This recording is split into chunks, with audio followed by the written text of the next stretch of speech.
अब बात करते हैं श्रीराम फाइनेंस की। श्रीराम फाइनेंस में आज शुरुआती तेजी जरूर देखने को मिली, लेकिन ऊपरी लेवल से स्टॉक थोड़ा सा हल्का हुआ है, फ्लैट ट्रेड कर रहा है। वैसे चौथी तिमाही के नतीजे जो आए हैं वो अच्छे साबित हुए हैं। अगर आप ध्यान दें तो ब्याज से आय में करीब 20% का इजाफा, मुनाफा 49% बढ़कर आया, एसेट क्वालिटी में सुधार है। Net interest margin 2 year high पर है, 9% पर आए हैं। MSME, passenger vehicle, CV business में मजबूत डिस्ट्रीब्यूशन रहा है।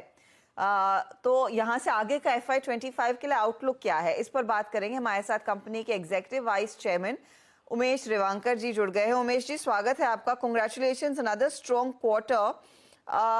अक्रॉस सेगमेंट्स ग्रोथ देखने को मिली है, लेकिन सबसे पहले मैं मार्जिन्स पर आपकी राय लेना चाहूंगी सर। ये 2 ईयर हाई पर आए हैं, क्या 9% प्लस मार्जिन्स FY25 में बरकरार रखने के लिए आप कॉन्फिडेंट है? हाँ, नेट इंटरेस्ट मार्जिन अभी हमारा ऑल टाइम हाई है 9%। ये बेटर प्रोडक्ट मिक्स का वजह से हो गया है।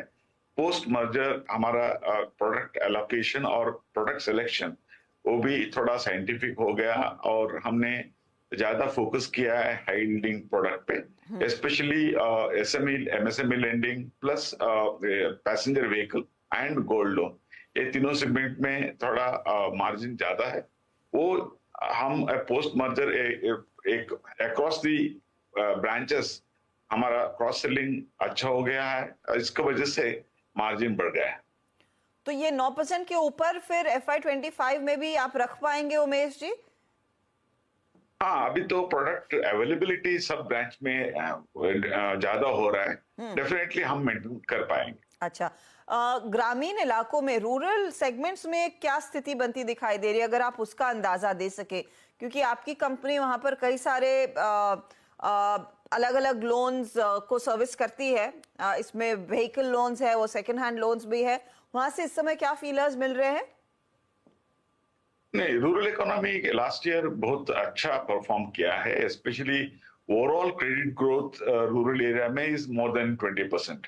और हमारा products specially two wheeler and tractor, ये दोनों सेगमेंट ने अच्छा किया है। और demand for two wheeler the agri economy में ज्यादा है, specially UP, MP, Bihar and interior Maharashtra में अच्छा डिमांड आ गया है टू व्हीलर के लिए। और अच्छा एक रोड नेटवर्क बिल्डअप होने से इवन पैसेंजर व्हीकल के लिए भी डिमांड अच्छा हुआ है, स्पेशली इन रूरल सेगमेंट।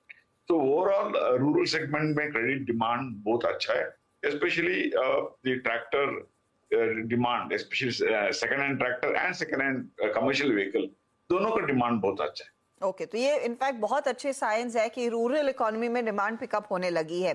अब एक और चीज मैं आपसे पूछना चाहूंगी, इस पर्टिकुलर क्वार्टर में पर्सनल लोन्स में कुछ कमी आई है, तो ये प्रोडक्ट मिक्स बदला है इसीलिए वो कमी देखने को मिली, या फिर इसमें कुछ और कारण रहेगा उमेश जी? हमने हमारा पर्सनल लोन हम सिर्फ हमारे एग्जिस्टिंग कस्टमर को देते हैं, ये हमारा पॉलिसी है।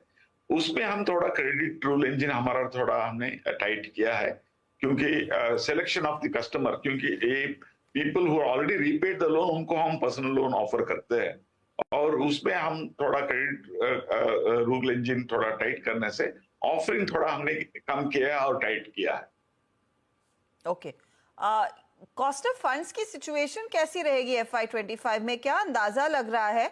क्योंकि 24 वाले साल में थोड़ी सी स्टेबिलिटी थी, लेकिन इन द न्यू फिस्कल क्या एक्सपेक्ट कर रहे हैं आप उमेश जी?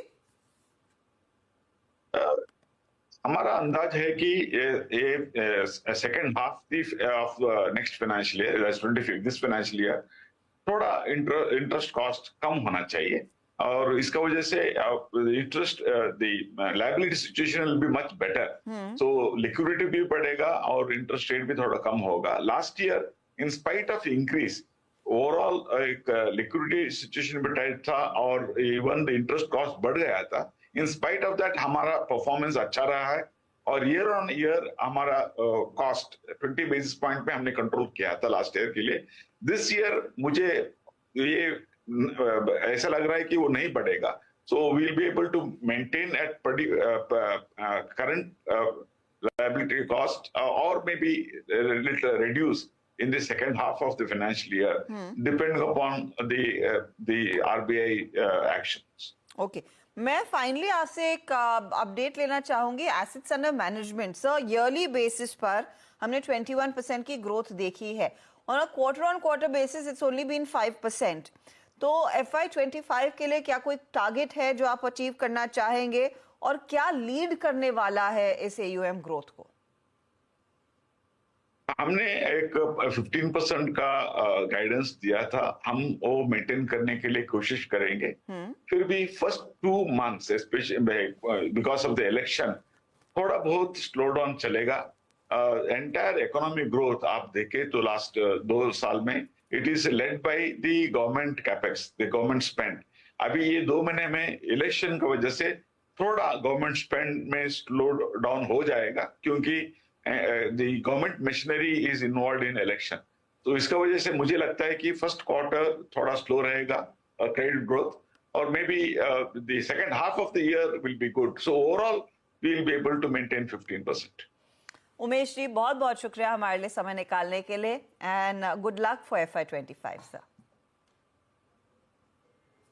तो कमेंट्री एकदम मजबूत, परफॉर्मेंस भी अच्छा रहा है और मार्जिन्स 9% प्लस होल्ड करने की पूरी क्षमता रखता है ये NBFC, ये कंपनी का भरोसा। एक जो बड़ा हाईलाइट मेरे लिए है वो है ग्रामीण इलाकों से टू व्हीलर में पिकअप देखने को मिला है, टू व्हीलर लोन्स में वहां पर डिमांड बेहतर है, और second hand tractor, second hand CV vehicles में भी एक अच्छा खासा पिकअप देखने को मिला है। ये एक अच्छा संकेत है बाकी इकोनॉमी के लिए भी। लेंगे एक ब्रेक के बाद हमारे 3 जानकार एक और ट्रेड जोड़ने वाले हैं, उस पर होगी बातचीत। आप बने रहे CNBC आवाज के साथ।